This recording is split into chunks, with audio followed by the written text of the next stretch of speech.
Now, for the crowning on September 22nd, King George and Queen Charlotte rode on sedan chairs to Minster Abbey to be crowned by the Archbishop of Canterbury. At the beginning of the ceremony, the Archbishop cried out, "I here present unto you George, the undoubted King of the realm."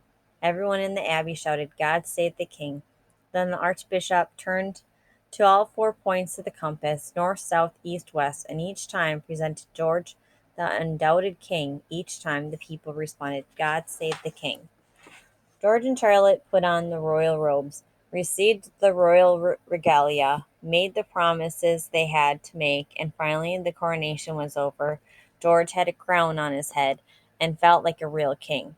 Not only father to the thousands of people who were cheering outside the abbey, but a father to all the people in his whole empire, including the men, women, and children in faraway America.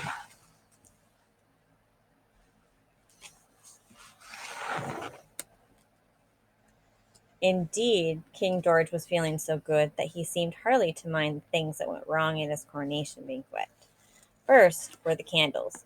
Lord Talbot, the king's chief steward, thought how clever it would be if suddenly all the 2,000 candles in the banquet hall could light up at the same time, just as the king, queen, and the guests came into the room.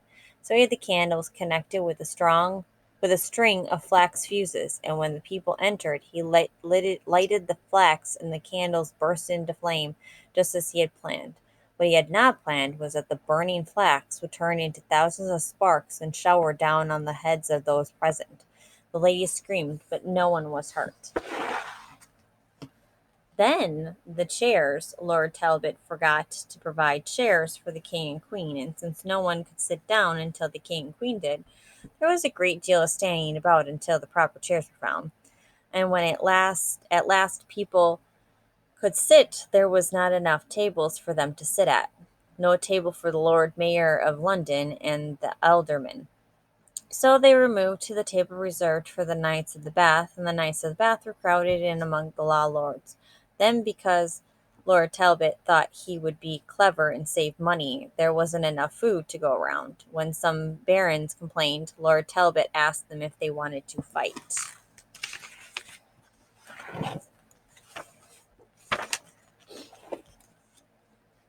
Worst of all was the horse ceremony. Lord Talbot was supposed to ride his horse into the banquet hall and up to the king and queen to pay his official respects.